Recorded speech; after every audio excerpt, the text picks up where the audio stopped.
এই হাতিকাল বাজার অঞ্চলে হাতিকাল সেতুতে উপস্থিত বর্তমান আমরা বিগত দিন থেকে দেখে আসছি যে হাতিকাল সেতু দিয়া অনেক ভারী যানবাহন চলাচল করছে যার ওভারলোড 30 থেকে 35 টন 40 টন অবধি পাথরের গাড়ি চলছে।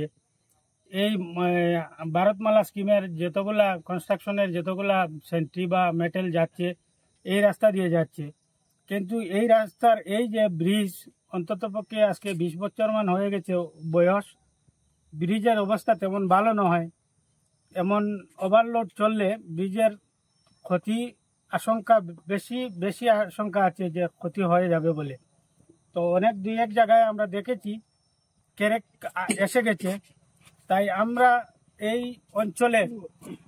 অঞ্চলের জনসাধারণের পক্ষ থেকে এটাই দাবি রাখছি লোকাল পুলিশ প্রশাসনকেও সচেতন হওয়ার জন্য যে এই রাস্তা দিয়ে যেগুলা ট্রাক যে ওভারলোড নিয়ে আসছে ওরাকে দমন করার জন্য। দেখুন, আমরা বিগত দিন থেকে অনেক প্রচেষ্টার পিছনে এই ব্রিজটি পেয়েছি, আর এইটাই হয়েছে পূর্বাঞ্চলের একমাত্র মেরুদণ্ড। এই ব্রিজ দিয়ে আপনার আমরাঘাট যেতে পারে, এই ব্রিজ দিয়ে মতিনগর যেতে পারে, এই ব্রিজ দিয়ে স্বাধীনবাজার, কচুদরম, এই এলাকার নতুন কাঞ্চনপুর, সুন্দরী এবং বিদ্রোহী পার্ক, মানে এই অঞ্চলের পূর্বাঞ্চলের এইটাই মেরুদণ্ড এই ব্রিজটা। আজকে এই ব্রিজের যদি কোনো অঘটন ঘটে তাহলে পূর্বাঞ্চলের মানুষ, সমস্ত পূর্বাঞ্চলের মানুষ অন্ধকারে রয়ে যাবে। তাই আমি এই এলাকার তরফ থেকে, এই এলাকার পক্ষ থেকে পুলিশ প্রশাসনকে অনুরোধ করছি যেহেতু ওটাকে একটু নজর দেওয়ার জন্য।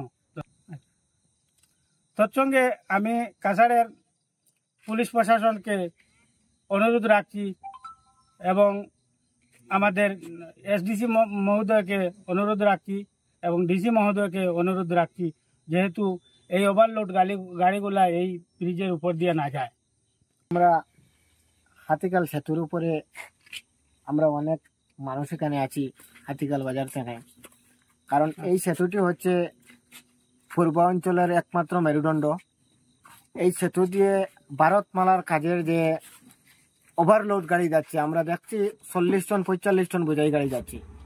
আমরা এটা না করার সত্ত্বেও এটা রাত্রে 11টা 12টা পরে এই গাড়িগুলো যায়।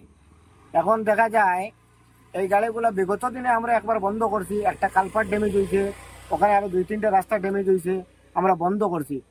4-5 দিন ধরে দেখা যায় এই গাড়িগুলো আবার ডেইলি 30টা 35টা গাড়ি লোড হয়ে গেছে।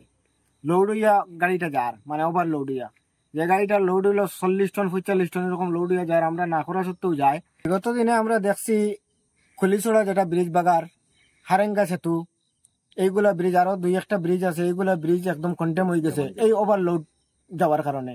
আমরা পুলিশ প্রশাসন, ডিসি মহোদয়, এসপি মহোদয়ের কাছে এটা অনুরোধ রাখছি যে আমরা এই ব্রিজে যেন ওভারলোড গাড়িটা না যায়, এটা বন্ধ করার লাগে, না হইলে আমরা পাবলিকেরও বৃহত্তরভাবে আন্দোলন করবো, যেহেতু আমরা পূর্ব অঞ্চলের একমাত্র মেরুদণ্ড এই রাস্তা, এটাও